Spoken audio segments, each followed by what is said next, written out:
Ciao, sono Francesco Fiore, executive chef a bordo di Costa Toscana, copro la posizione di executive chef da 12 anni. Francesco Fiore era un sognatore.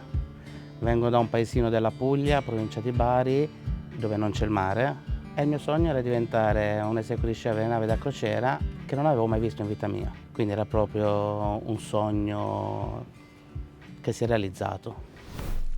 Quando ti chiedono cosa vuoi fare da grande, devi puntare in alto. Ho fatto un po' di lavori di manovalanza, ho fatto anche l'ottonaio, l'elettricista, finché poi sono entrato in un ristorante, in una pizzeria prima, poi nel ristorante, e mi sono innamorato sempre più di più di questo lavoro e ho iniziato a girare tra ristoranti, sale ricevimenti e alberghi, soprattutto durante il periodo estivo. Nel frattempo studiavo. Ho iniziato un percorso ITS quando avevo 19 anni, avevo appena finito la stagione estiva, avevo pensato ora faccio un mese di riposo e cerco lavoro per l'inverno perché avevo finito e completato il diploma ed è venuto fuori questo corso ITS a Genova, mi si sono spalancati gli occhi, quindi non ci ho pensato due volte, ho preso il treno e sono partito. Era una selezione, ci siamo presentati in 150, ne dovevano prendere solo 15. Sono un po' scaramantico, quindi finito la prima selezione ho ripreso il treno da Savona, sono ritornato a Bari. La mattina seguente ti dicevano se avevi superato la prima selezione, la sera rimesso in treno, ripartito, arrivato a Savona, fatto il corso pomeriggio, treno Bari, la mattina ti dicevano ancora se che avevi passato la selezione, quindi sono stati 4 viaggi dal nord al sud per continuare e completare questa selezione. Ho portato benissimo perché chi è rimasto in albergo a dormire non ha passato tutte le selezioni. Devo dire che è stato un corso molto di formazione, è durato 6 mesi, prevedeva un periodo a bordo di 2 mesi, quindi abbiamo avuto la possibilità di scoprire sia il mondo navi dall'esterno e di viverlo all'interno senza avere una vera e propria responsabilità. Ho avuto la possibilità di girare tutte le partite della cucina, quindi dalla macelleria ai vegetali, alle paste, alle salse, a lavorare davanti all'ospite, stare nel retroscena. Abbiamo avuto anche la possibilità di lavorare in panetteria, in pasticceria, quindi è stato un 360 gradi. Il primo ruolo a bordo di Costa Atlantica mi occupavo delle preparazioni degli antipasti caldi e delle prime allergie e intolleranze che si iniziavano ad avere, che erano molto di meno rispetto ad adesso, quando c'erano eventi importanti, eventi di gruppi, della preparazione dei piatti dedicati a loro. La mia richiesta era stata la nave che fa più porti possibili, quindi ricordo mio primo contratto, sono imbarcato a Copenaghen e sono sbarcato a Copenaghen, però nel mezzo c'è stato il Nord Europa, la traversata per entrare nel Mediterraneo, la traversata per andare ai Caraibi, crociere nei Caraibi, il ritorno nel Mediterraneo, crociere nel Mediterraneo e il viaggio di trasferimento a Copenaghen. Quindi ho girato mezzo mondo in 8 mesi ed è stato bellissimo. Non volevo andare a casa. Menù, allora c'era molta attenzione sui menù e c'era un concetto diverso, soprattutto in base agli itinerari, ai porti, alle regioni o addirittura ai Caraibi. C'era un'offerta completamente diversa. Ricordo il primo contratto ho portato a casa un malloppo di carta dove c'erano tutti i menù del giorno perché volevo memorizzarli tutti e impararli per il futuro. Vedevo gli chef nel 2005-2006, erano gente di un'età che avevano fatto 30 anni a bordo, quindi c'era un concetto di carriera che ti portava a dei tempi lunghi. Poi capitava di dover lavorare con degli chef che ci davano molto più spazio, quindi ci facevano fare dei lavori che spettavano allo chef, però ce lo facevano fare a noi per insegnarci. Quindi in quel momento, quando inizi a vedere che comunque lo chef ti condivideva tutte le informazioni, anche informazioni diciamo un po' riservate nei giorni successivi, le settimane successive, ho iniziato a pensare: "Dai, ce la posso fare". Mi stavo preparando per andare in Brasile con costa favolosa da executive sous chef, mi han chiesto di andare a bordo di Pacifica a fare lo chef per un'emergenza. Una telefonata un po' così che non ti aspetti, magari pensi il prossimo contratto, no, a metà contratto di dover cambiare posizione, di prendere maggiori responsabilità, però ho accettato ed è andata bene. Non vi nascondo che il primo giorno ho pianto, però è stato un successo.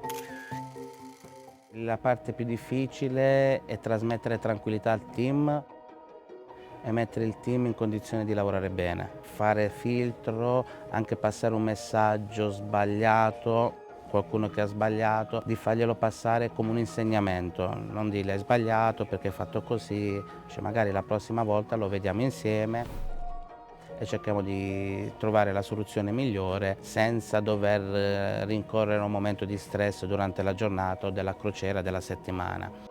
Ho avuto la possibilità di lavorare con tanti chef, diciamo che ho preso un po' di insegnamenti un po' da tutti, perché comunque anche in quel momento veniva da chi aveva più anni a bordo, da chi veniva più anni a terra, da chi veniva magari dal sud Italia, da chi veniva dal nord Italia, quindi unire tutti questi piccoli segreti e insegnamenti per farne una bella matassa di esperienza. A fine giornata, quando magari anche passando nei corridoi degli ospiti da un ristorante a un altro e ti fermano gli ospiti per ringraziarti e farti i complimenti, vuol dire che il lavoro di tutto il team, di 250 persone, è fatto bene. Se hanno lavorato bene vuol dire che sono stati organizzati bene. Se sono stati organizzati bene vuol dire che erano in condizione di lavorare bene. Se abbiamo dato soddisfazione all'ospite vuol dire che tutte le richieste, i prodotti, i piatti, i menù sono stati soddisfacenti e quindi è una bella soddisfazione.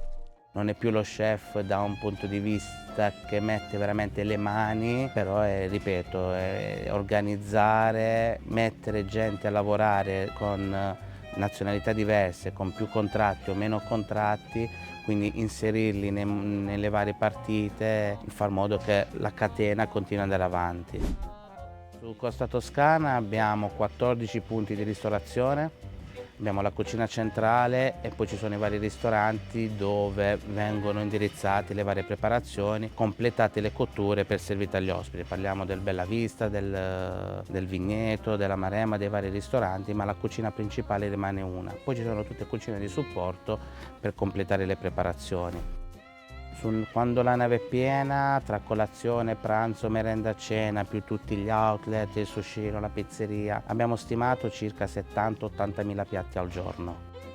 È un bel numero, magari uno non ci pensa, però se ci pensiamo che a colazione prendiamo 2 piatti, a pranzo ne prendiamo 3-4, a merenda un altro, a cena 5, e se prendiamo 10-12 piatti a testa, tra 6.000 ospiti, 1.600 membri dell'equipaggio, arriviamo a quei numeri. Poi c'è il giorno che magari ne faremo 65.000, il giorno che ne faremo 85.000. Parliamo di carne e pesce, andiamo sullo scongelamento di circa dai 4 ai 5.000 kg di carne e pesce al giorno. Il panettiere per esempio usa 800 kg di farina al giorno, di zuppe prepariamo un minestrone da 150 kg, salsa pomodoro, 300 kg di salsa pomodoro al giorno, la besciamella dai 150 ai 200 litri di besciamella al giorno, quindi sono numeri elevati e la pasticceria comunque prepara i suoi 6.000 pezzi di dolce solo per cena, poi tra pranzo siamo anche sui 12.000. C'è molta attenzione oggi agli sprechi alimentari, ma più che gli sprechi in sé per sé, agli scarti. Quindi magari si fa più attenzione già alla base. Pulire una semplice patata e non deve portare un 20% di scarto, ma ne deve portare un 5-6% di scarto. Lavoriamo su alcuni prodotti stagionalmente, quindi principalmente frutta e verdura, sono quelli che lavoriamo sui 6 mesi all'anno, quindi abbiamo prodotto invernale, prodotto estivo e su altri prodotti capita molto spesso di dover sostituire dei tagli, dei pezzi, dei prodotti con altri anche loro principalmente in base alla disponibilità dei prodotti, ma la maggior parte delle volte delle stagioni. Eravamo abituati a dei ritmi di lavoro alti e questo ci porta oggi, magari ci sono delle richieste che arrivano, di dare una risposta entro fine settimana, la maggior parte delle volte non diamo risposta entro fine giornata. Se accumuliamo abbiamo sempre degli imprevisti, sempre delle richieste nuove, quindi poi si arriva a determinate giornate che hai più cose da fare. Quindi quello che si può fare oggi facciamolo oggi perché domani ci sarà qualcos'altro da fare. Il primo contratto come ho detto prima, è stato bellissimo perché ho avuto la possibilità di girare in tanti paesi, anche se eravamo stanchi, questa curiosità di uscire, di visitare porti era sempre maggiore, quindi si correva anche per uscire solo un'ora e mezza ed è stato molto bello. Ricordo quando abbiamo fatto anche la crociera dei 75 anni, c'è stato parecchi eventi, parecchi momenti dove la cucina interveniva con dei buffet e delle preparazioni, anche lì è stato emozionante, e anche l'ultima Sanremo. Rivedere la nave in televisione e sapere di essere a bordo, anche se non uscivamo in televisione, è stato molto bello. È stata la prima penna che ho fatto a Palma di Maiorca, il primo contratto. Non volevo scrivere Executive Chef perché l'ho vista fare lo chef, quindi te la vado a fare pure io, però mi sembrava un po' presto, però ci ho messo solo il mio nome e il mio cognome. Non scrive più, però me la porto sempre dietro perché mi ricorda da dove ho iniziato. Quindi da un semplice crew member, commis di cuisine, sono arrivato qua oggi e ho fatto un bel percorso di carriera. E se invece potesse parlare al ragazzo che è salito a bordo per la prima volta? Come percorso lavorativo, gli direi di chiedere di più a se stesso, perché magari all'inizio hai paura di sbagliare, hai paura di farti vedere, di metterti in mostra, ma di osare di più. Avere delle idee, condividere le idee, far parte del team o non essere negativo, perché magari in alcuni momenti si è negativi, quindi se uno ha avuto un'idea di provarla, condividerla, vediamo funziona, quindi non ostacolare nemmeno il collega, ma anche dal punto di vista principalmente tuo di osare di più. Posto? Ciao. Grazie mille, Prego. bellissimo.